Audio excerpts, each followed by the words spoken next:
every location, every camp, every day is the most important. So every location, every camp, every day is the most important camp. And without that, you're not cultivating long-term connection and community. And so in order to do that, you have to have a process to measure. Today, we are unlocking the power of true community in the fitness, what it takes to build one.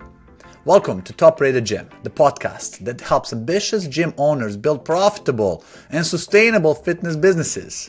I'm your host, Andrej Svijovic, and with every episode, we deliver actionable insights, expert advice, and success stories to help you grow your memberships, streamline your operations, and achieve financial stability, even if you struggled with marketing challenges, maybe operational overwhelm, or financial limitations in the past.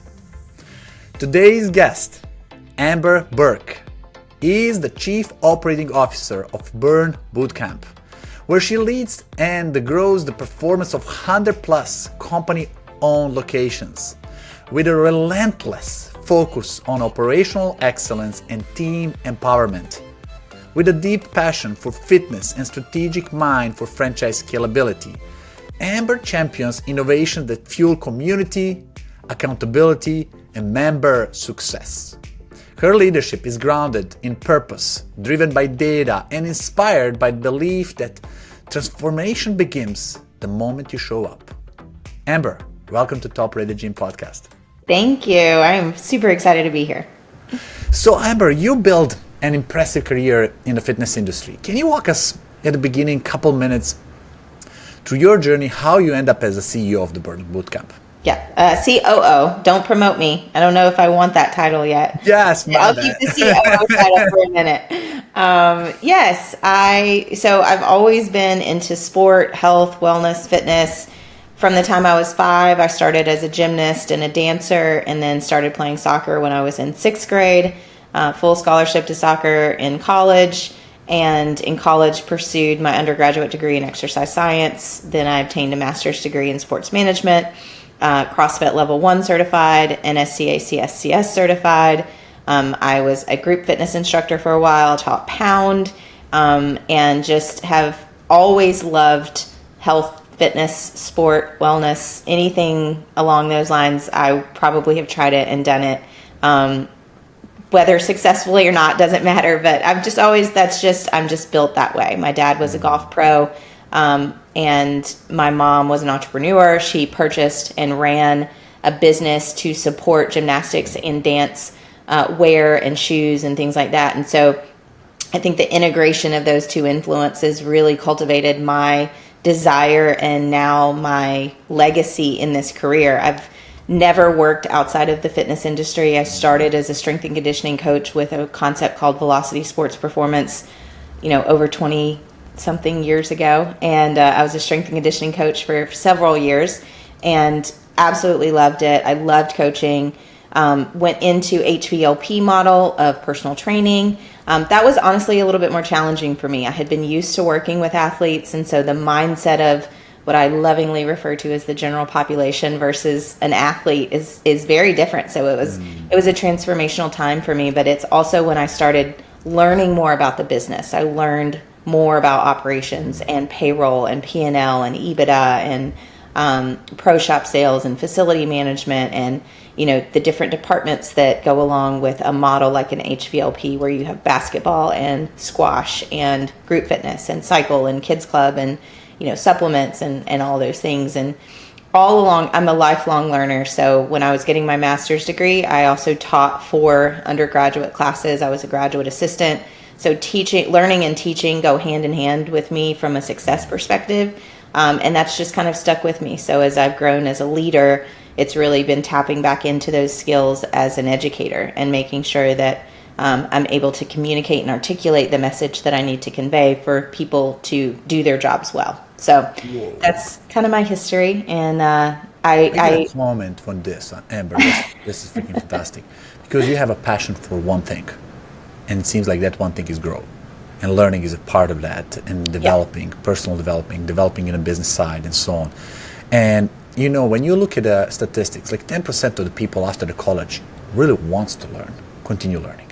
And out of 10%, another 10%, that's 1% out of the general population, continuous learning. And out of those who do continuous learning, 10% really applies what they learn. They do relevant thing to their career. So it's, guys, rare to find, and you guys can justify how many people are really willing to go on their own. Getting certification, getting trainings, getting consistently their hands on learning, but also practicing. People can be learning, watching things all day long. Without practicing, you don't apply learning. I think this is already a lesson. Your introduction is a lesson. Well, it was a lot of failure, I will say. That too is a part of the learning. I wasn't good at everything right out of the gate. And so, I'm glad you said that. I had to learn a lot of. I tell my team, success doesn't teach you lesson, failure does. And I'm super stubborn, so accepting help from others was also a barrier. I just want to learn by doing. But no, I will say, as another, for your listeners, find a mentor, find somebody that's doing it well in your industry, or even another industry where it's transferable into what you're trying to do. Right now, my biggest learning curve is fulfillment and B2B processes. And so, that's one of the areas for Burn where everything that I wear or that my team wears, we are dedicated to our Burn activewear line. But it's a new area for me. So that's my growth opportunity right now, personally. Wow. And we'll talk later on about resources, what you can share with me and with everybody else about how to tap into these learnings. I'm a lifelong learner. I'm passionate about learning and experimenting. And fortunately, a lot of experimentation ends up in a failure, but it's a good learning. It's like you don't want to go stubborn on making it happen if you see, hey, this is not it. This is not happening. Go try it, see it, experiment it, move on, and accelerate the cycle. You don't want to consider reading one book every 5 years. Right. Absolutely. It can be much faster. It can be a book a week. And in 5 years, you are in total. And now you can just listen to a book, read a book, all the things. There's no excuse. Attend, get on it, or do all three. I'm learning now Biology of Belief, incredible book, so I can prepare myself for the seminar where the same speaker, Nobel Prize winner, is going and represent. Like, I want to be a good student, understand in details what's happening. Yeah, for sure. Wow, that's impressive. Today is last time we talked about your passion and approach to communities is something really unique. The term community gets thrown around a lot in the fitness world. Everybody define it in a different way, but I want to know, how do you define it at a Burn Bootcamp? And what does it really take to build a sense of belonging rather than just a physical space? Yeah. I can take it back to our mission statement. It is inspiring, empowering, and transforming the lives of women and their families. And nothing in there says lose weight, gain weight, be more ripped, look better in a bikini. While all of that is typically why someone walks in the door of any fitness concept, is they're looking and seeking for physical change, whether that's external on the way that they physically look, or internal, they've had a medical diagnosis or something that's pushing them. They're so uncomfortable that they have to make a different choice, a different decision. That's what typically drives people into a fitness concept. The idea of community, though, fitness is not a finite, acute application of something. It is long-term commitment to behaviors that sustain your body, your health, your wellness, your spirit over time. And for us at Burn Bootcamp, it's all of that being put into our product. And our fitness product is amazing. And it has to inspire, it has to empower, and it has to transform our members to say, this is my place, these are my people.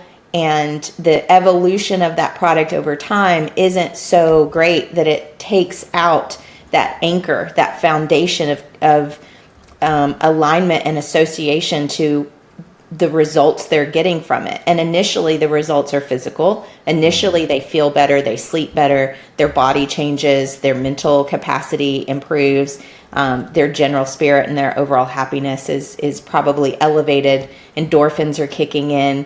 The better they feel, the better choices they're probably making outside of the four walls of the gym. I'm putting in so much effort in this 45 minutes in my camp. I don't want to ruin it by making a poor choice nutritionally.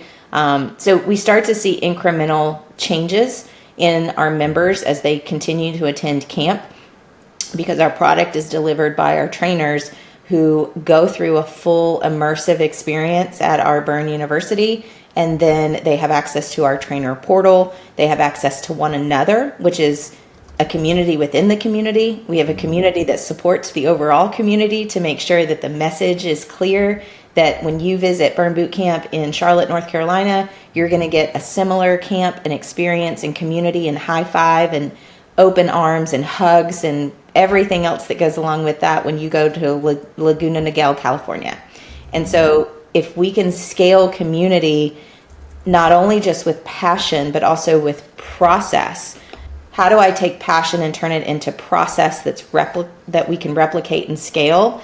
Then that's really to us where we say, okay, we've developed this community in a way that you have the same expectation no matter where you are when you're experiencing a Burn Boot camp or a Burn Boot Camp product or a Burn Boot Camp on demand. We have an app, we have on demand. So any experience where you're connected to our brand, we want it to represent our community and the anchor with which we provide that. Wow, a lot being said here.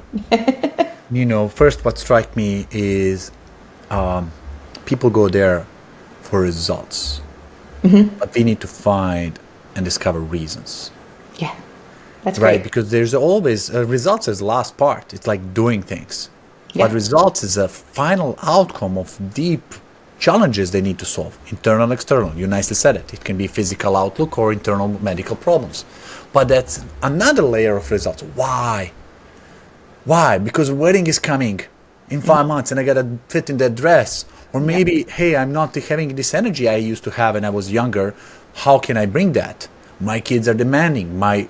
Maybe I saw somebody pass away and I was like, I don't want to be that. I want my health to last longer.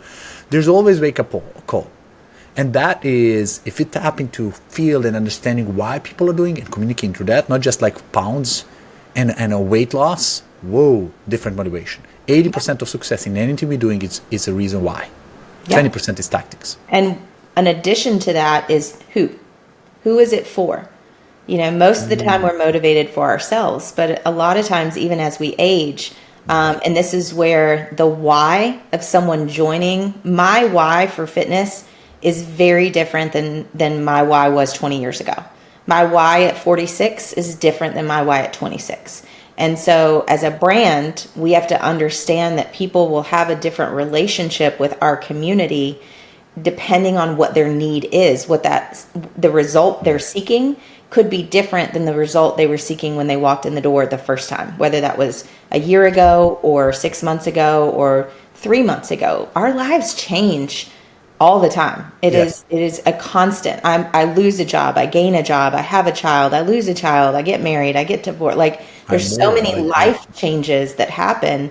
And no matter what, we want to show up for them in a way that continues to bring them back to the source, that anchor of it's an incredible product. It's going to make you feel better. You're still going to get the results that you're looking for, but the results might shift from physical, internal, external to mental, to spiritual, to, just overall mood improvement. Or I don't care about any of that. I just have friends that go there and they make me feel better and we have coffee after, and that's also a result, is finding their people inside that community. And so I think it's a really important point that you're making in terms of like how it just continues to evolve and show up in different ways.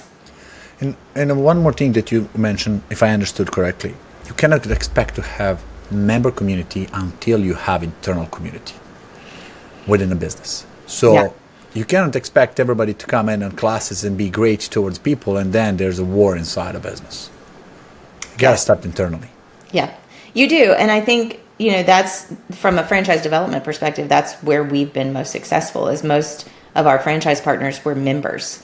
And so they adopted and aligned to our community first. And then they went and built another community. And so it was there inherently. But yeah, the if you build it, they will come, kind of model. It might be gorgeous and beautiful, and facilities have equipment that I don't know who never put that even line out there, honestly. do what? Who put the line, if you build it, they'll come? That never Kevin happened. Costner in a baseball movie year in the 90s. Oh, thank you. It was Field of Dreams was the movie, and the line was, "If you build it, they will come." He was building a baseball field in a corn patch, and everybody thought he was crazy. But if you build it, they will come, and they did come. But it was a movie; it wasn't real life. So you can build it and have the most amazing exterior. You can have a beautiful inside. The paint can appeal to your senses. But if you don't have something that's sticky, if you don't have people inside there that generate a feeling of excitement or contentment or passion or connection, I mean, we all crave connection in some way or another. And I don't mean, extroverts and introverts. We have all of those people in our gyms, and they're all seeking connection. It's just going to come in a different way. And so as long as we're providing all of that and the opportunity for that, without trying to be everything to everybody, because that can be exhausting. As long as you know who you are as a brand, and that you're providing that connection opportunity in whatever way that looks like for your members, then that's to us where it truly becomes community, and that's delivered, to your point, through the people that are operating that gym and that location. They have to be tied and connected to empowering, inspiring, and transforming the lives of women and their families. And I love hearing this. Would you mind if you share some examples of your training? I'm a new person coming to work with Burn Bootcamp. And what is the education I'm getting to align with the culture and community and approach? Yeah, so we start with just making sure that you have a nationally accredited certification through NASM or NSCA, or a degree. You have an exercise science degree, exercise physiology degree. So just making sure fundamentally that you have the right knowledge base.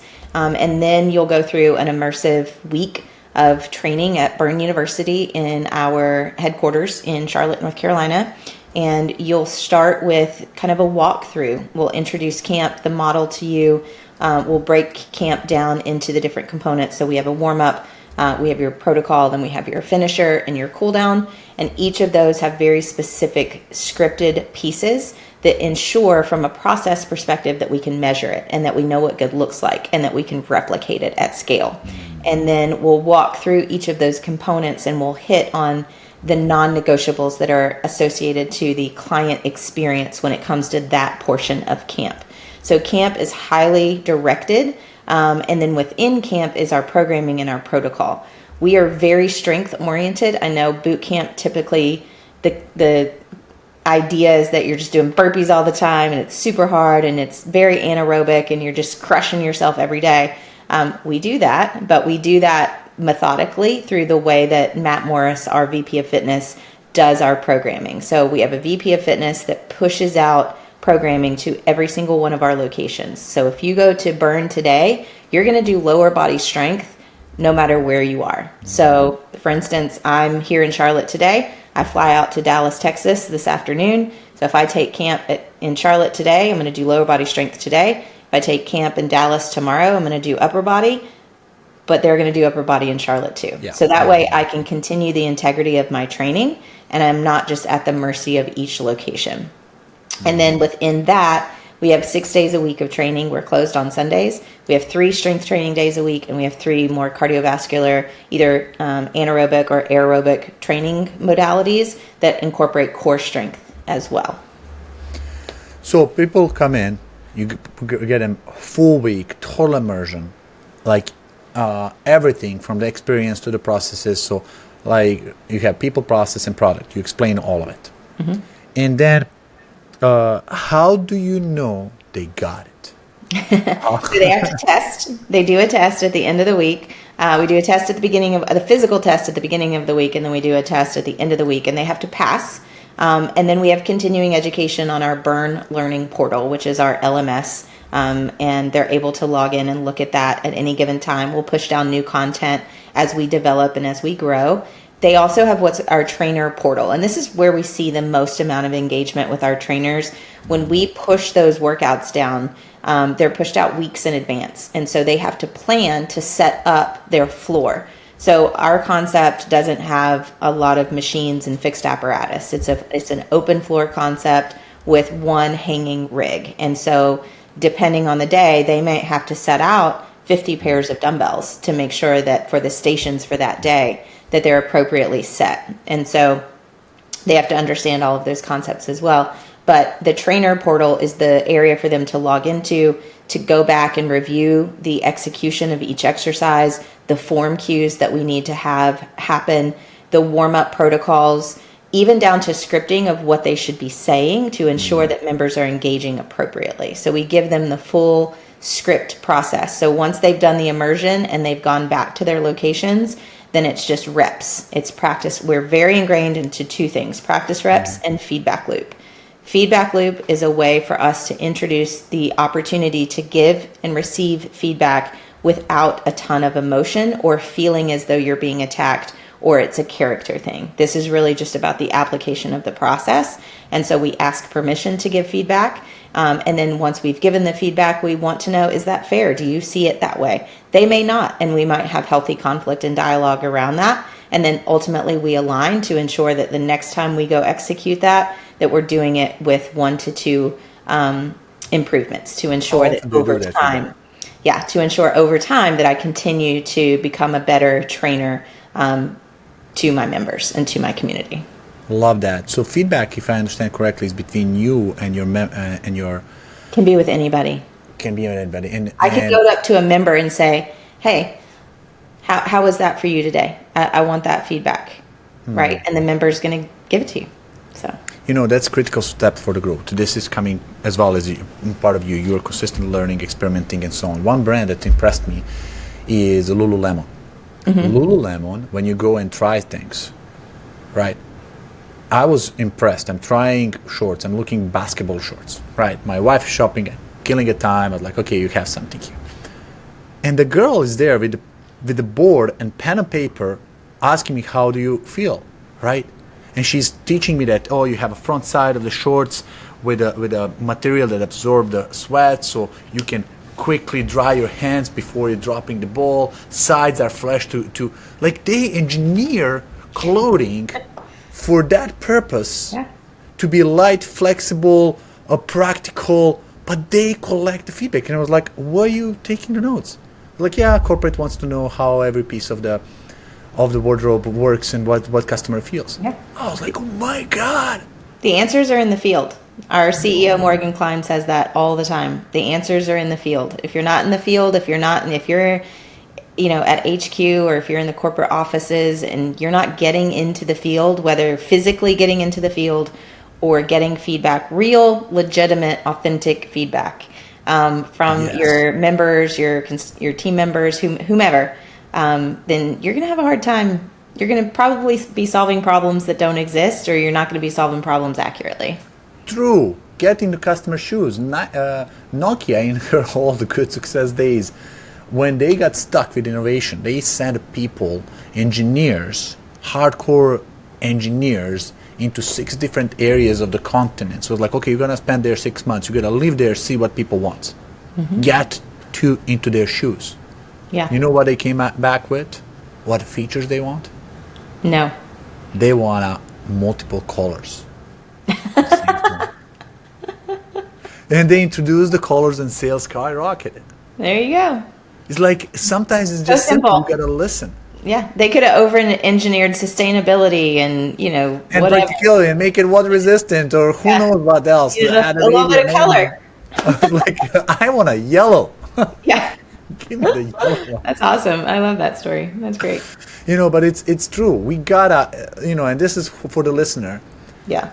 How many filters do you have between end customers and yourself?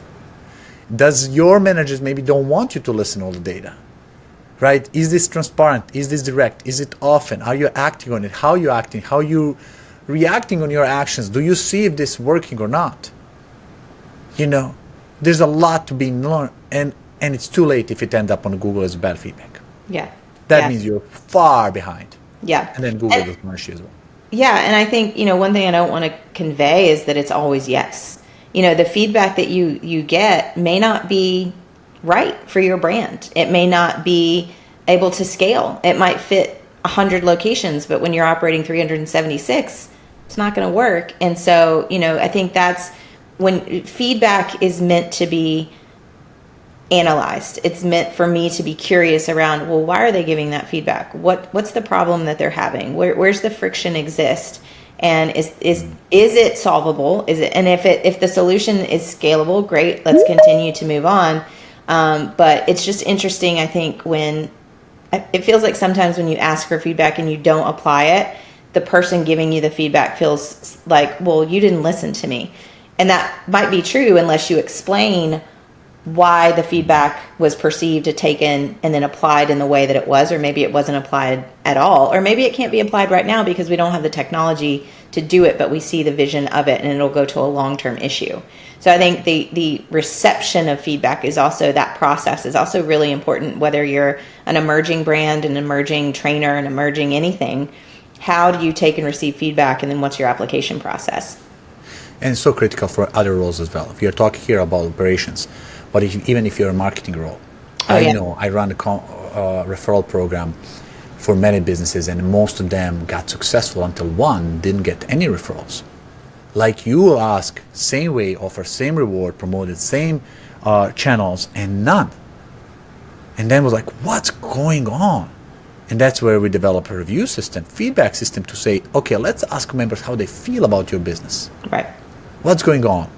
Yep. Well, that's guess what? Too. It was a lot of problems. People don't feel good referring you to their friends unless something is great. Mm-hmm. That story about Lululemon, I probably tell 20 times to people. Because it impressed me, just act, how cool. And now I understand, when you look at every piece of their wardrobe is engineered. There's 7 different textile types in it. Depends on where is positioned on the body and what the purpose of that thing is. It's incredible. Your business has to be engineered, but also have to include customer who is using it. Yeah, and that's part of the community too. I mean, even if I have a great experience, but I don't ever feel like I'm asked about that experience or I'm validated in that experience. Yes.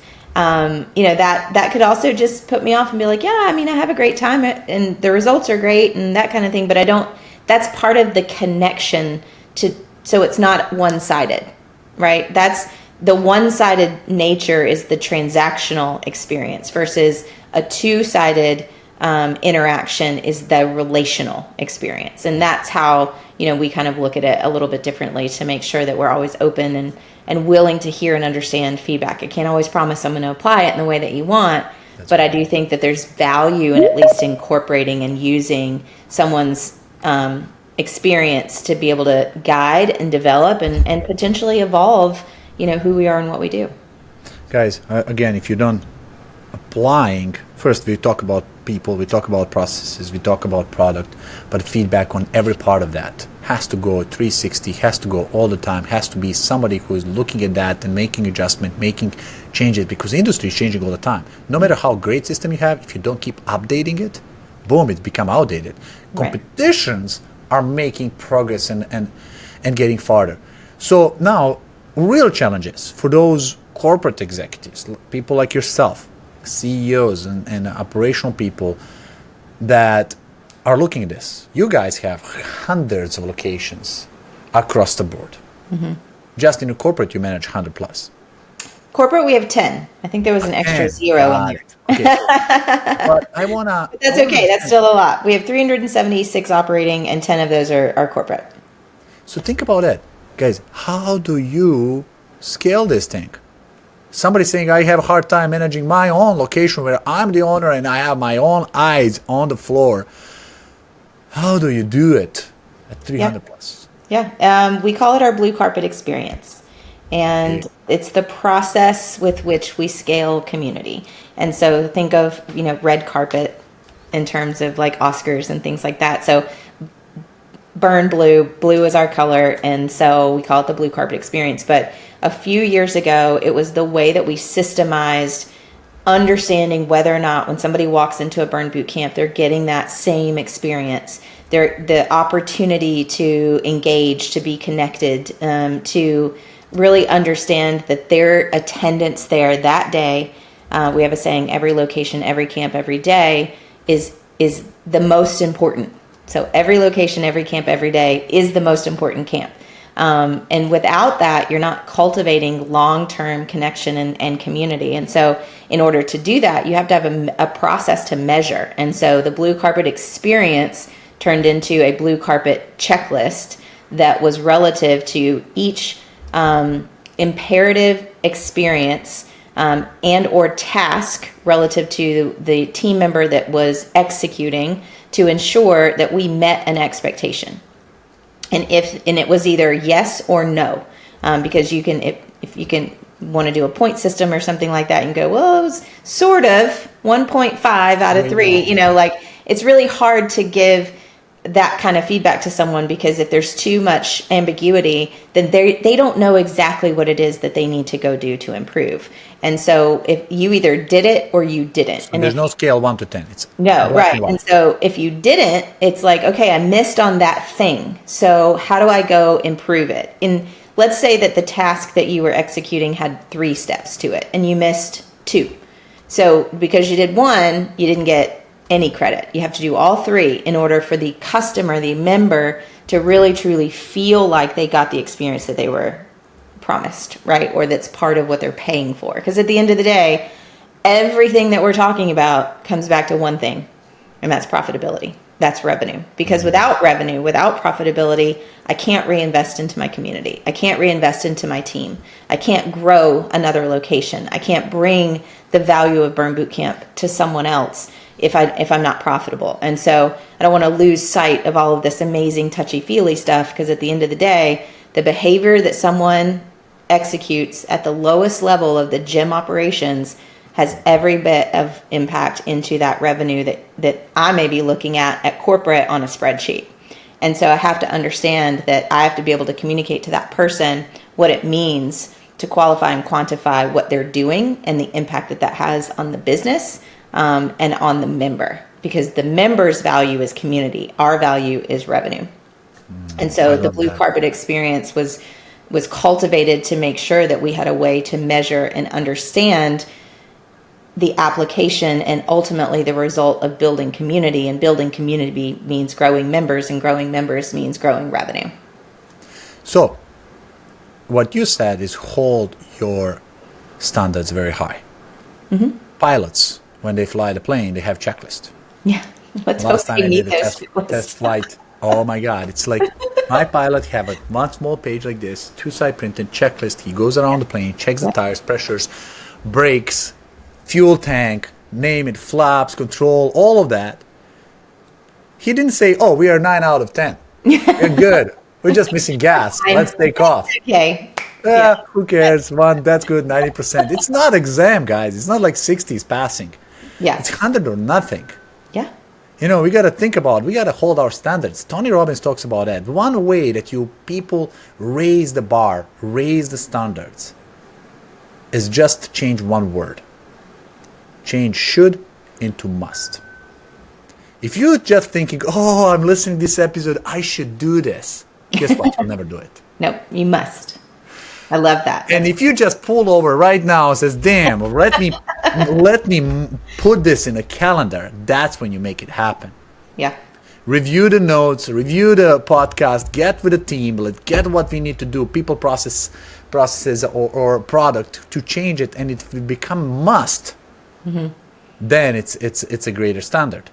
If it's, oh, I should collect the feedback, oh, I should ask a client, oh, I should work on this. Ooh, we should all over ourselves very often.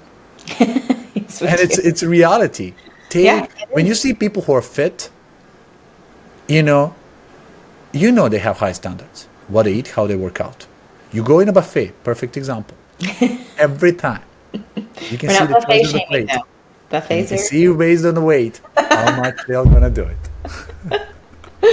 Oh, everything in balance. But yes, you're right. I mean, and part of the must turns into accountability, right? Because you can't just, I think we can't be afraid of must because of failure.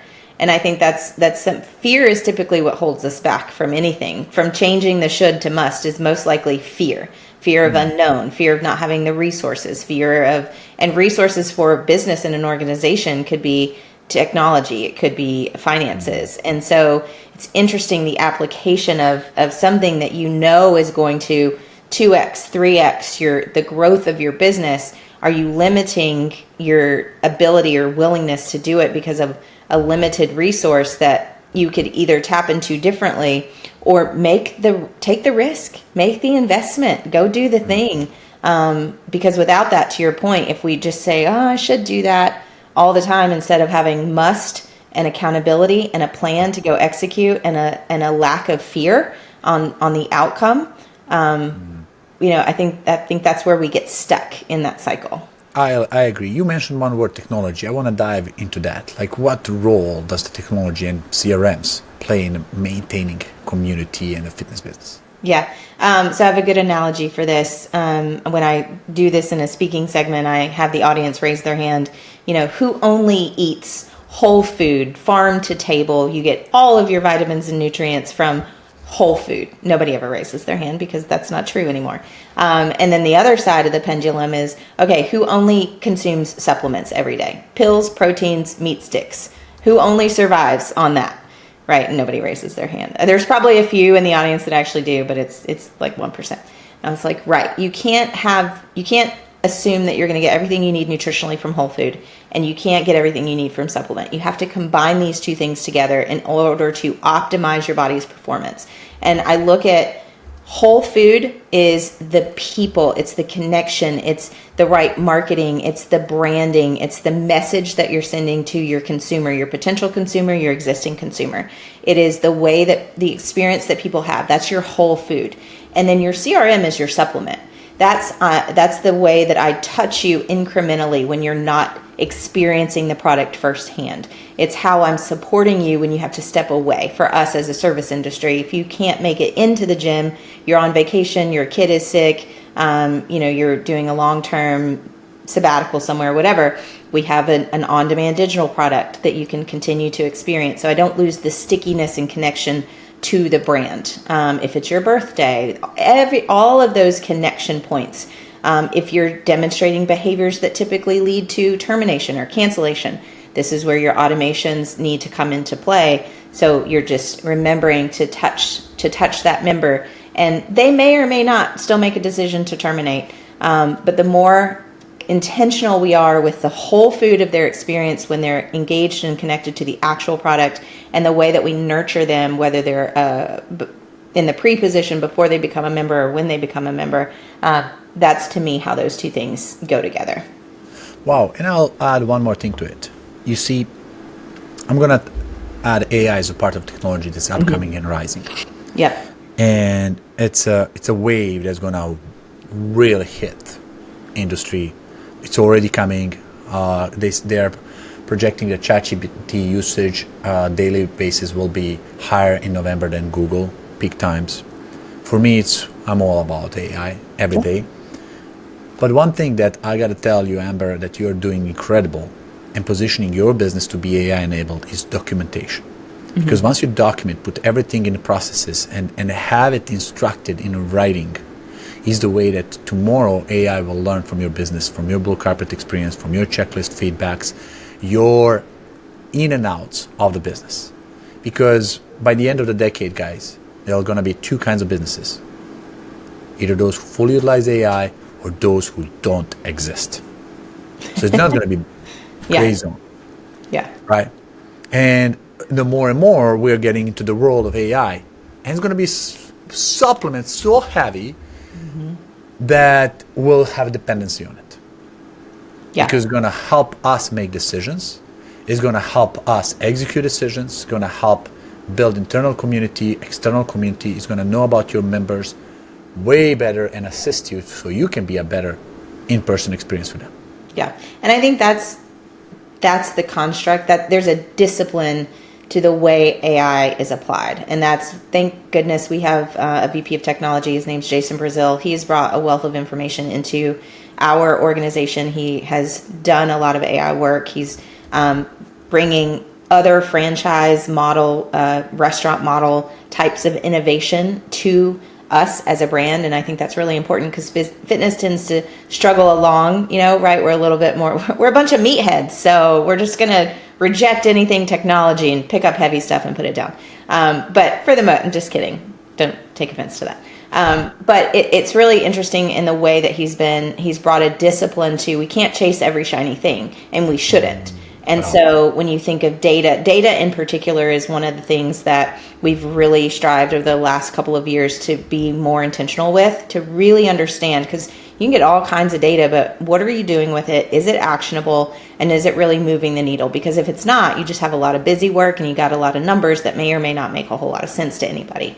And the biggest thing as a franchise is buy into that data to make sure that we're all speaking the same language so we can all go in the same direction. Because if we're going in different directions, then it's really challenging to move anywhere. So data and AI coupled together through a disciplined lens for what is actually going to be best for your business, not what it looks like for somebody else's business, but for your business. How are you actually capturing where AI and data come into play to make sure that, to your point, the human presentation of the brand and the product is optimized?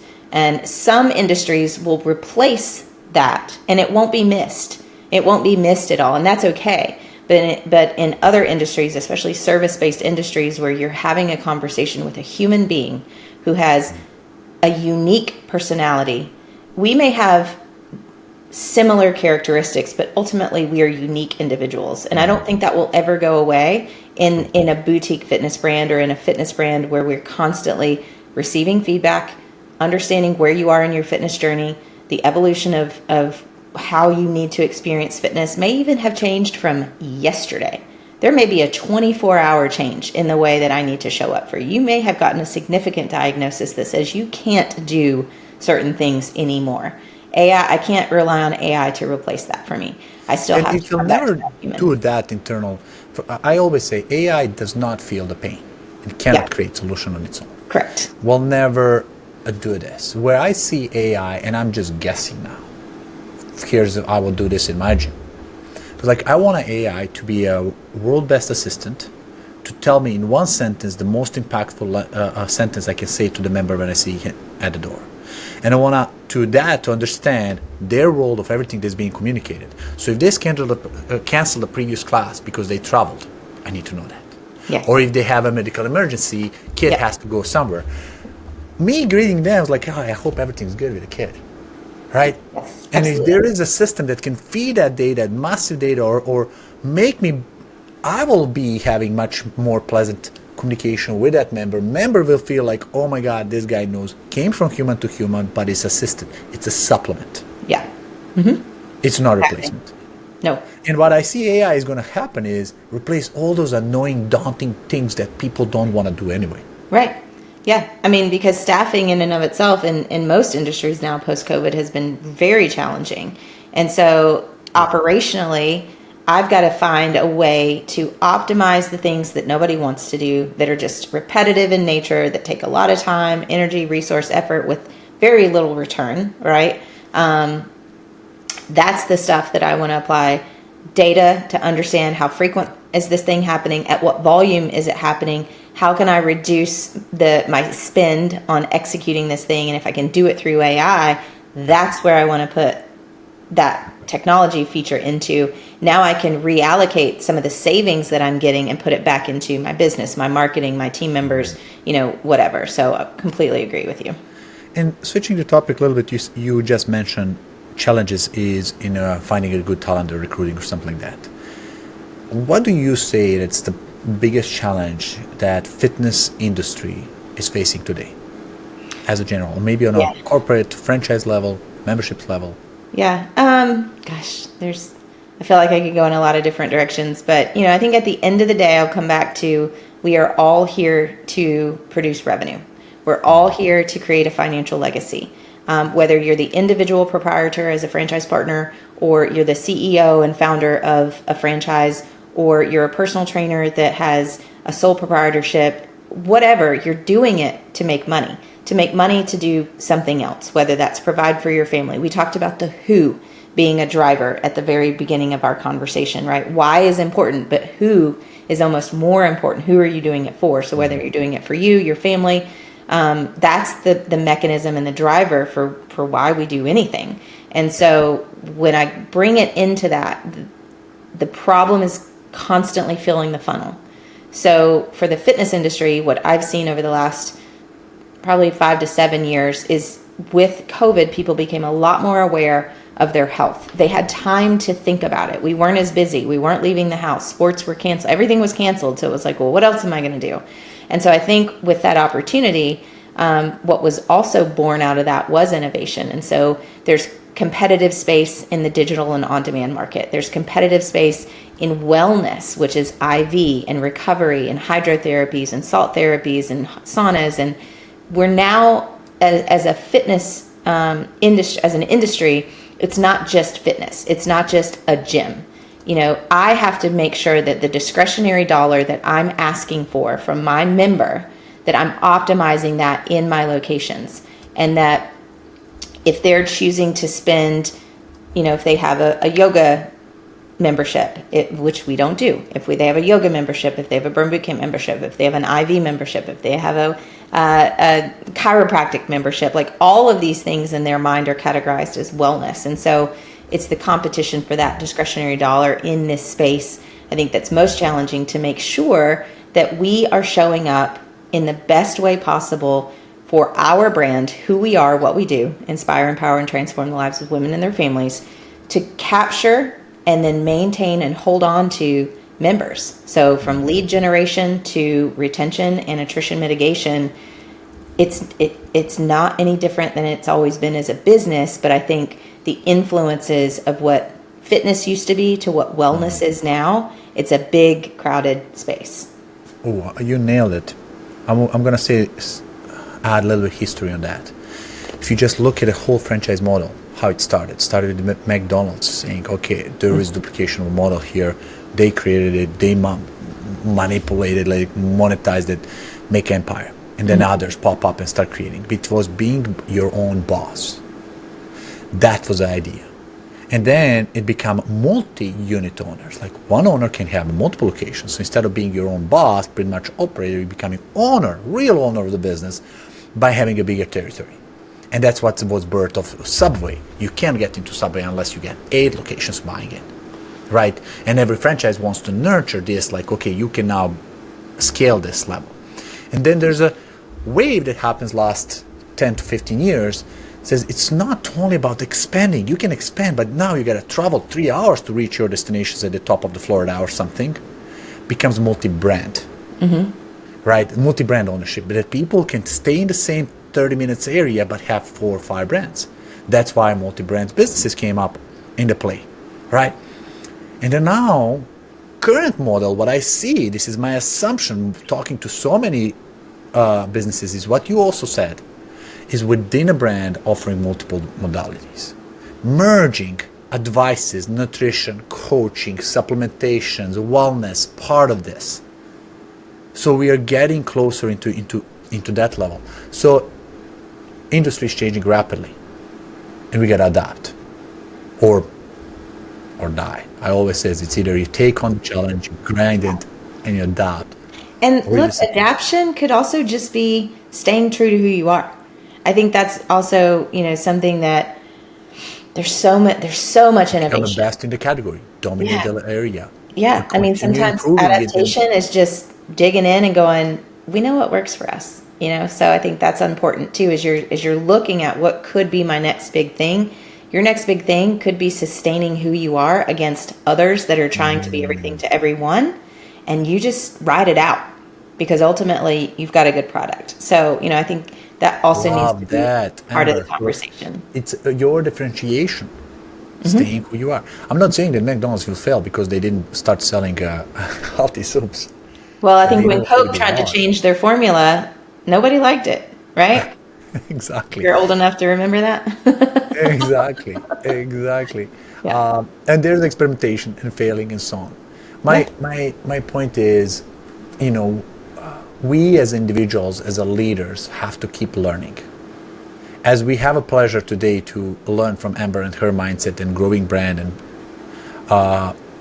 we know how much she invests in herself, time-wise, in experimentation. As she said, she succeeds and she fails and she moves on and she tries things, and some of them work, some of them don't. Be free to experiment, and it's not the end of the world if you fail. What I want to really get into, and I know we are coming to the end of the episode, I have two quick questions for you, Amber. Okay. One is, what resources can people go, and what's the resource where you're learning? What's the books, podcasts, conferences, something that you can advise people to go after so they can learn pretty much where you're learning from? Well, I will say I mentioned mentors earlier. Finding people in different spaces that don't think like you is probably one of the best resources that I've experienced throughout my career.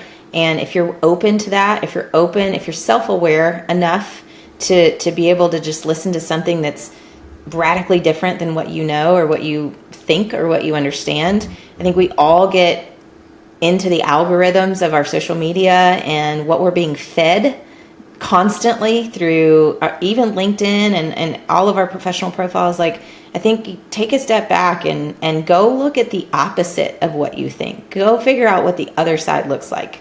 I think that's a really important part.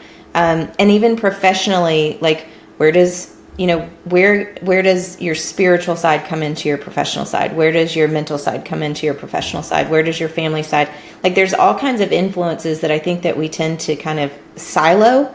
But we're one person. We're one messy person that all comes together, and we just show up in different ways sometimes, depending on who's in front of us. But it doesn't mean we turn off one part of our personality and turn on another. All of it comes together to be the representation of who you are. So I think surrounding yourself with people and finding people in your industry or outside of your industry that can help influence you, guide you, has been one of the best resources just for me as an individual over the course of my career. Wow. Aside from that, I love Jocko Willenick. I think his books, leadership and just understanding the dichotomy of leadership and ownership, all of that's incredibly, I really buy into a lot of that. The Energy Bus was one of the best books that I've ever read. Jim Collins, I just loved it. It's like this little tiny yellow book, and it's a parable, but it's a great little story, and it just reminds us that you don't have to have everybody on your bus, right? You might have somebody on your bus that is not the right person, and that's okay, but we can get them off the bus, and there's a right way to go about doing that. There's another book called Grit that I've read, and grit is determination and your willingness to go be uncomfortable. I think being uncomfortable is a place that you grow into. I think podcasts and stuff, I struggle with those a little bit. I've listened to Rogan. I've listened to, I love Andrew Huberman, listening to him, nerding out on all the amazing things. He's wicked smart, just from a science-based perspective. So if I'm trying to fill my cup in the training area or in the in the nutrition space or something like that, I love listening to him. But I do, one of the things of constantly learning is also, you got to take a break every now and then. You really need to pause for a second and give yourself time to really contemplate all the stuff that you've absorbed, because like you mentioned before, if you can't apply it, there is a discipline to learning too. And if you just keep taking in and taking in and taking in, but you never put it back out, then why are you taking in? So I think part of that too is going, okay, how much am I going to learn? But then where's the application? And am I taking time to really understand what this looks like? Or am I just consuming? Because consumption without application isn't always moving you forward either. So that would be my answer to that question. Wow. And I know you have a lot more in your library of recommendations, but what I do is after the podcast recording, I look for some of the books that I didn't read and I put them in my phone and start listening them or buying them, depends. And to wrap up for everybody, many people are now looking like, how do we get to know about this? Somebody is interested, like, I want to join this. I'm dealing with my franchise. Are they open to convert my business into their franchise? Somebody's thinking like, I love this culture, I want to be part of it. Or I want to give you, ask you to see how can people find more information about you, your brand, opportunity to work with you guys, to really get to know the brand or maybe be part of it. Yeah, absolutely. So burnbootcamp.com. At the top, you'll find all kinds of opportunities to learn about locations, memberships, franchise development, employment. We have lots of opportunities as we continue to grow. And then I'm on LinkedIn. It's the easiest way to get to me, but you can also just email me, amber.burke@burnbootcamp.com. I have a lot of emails, but I will go through it and I will get to you. But LinkedIn, you can message me on LinkedIn. I usually look at that at least once a day just to see what's in there. So that is awesome. Yeah. Amber, you are absolutely incredible.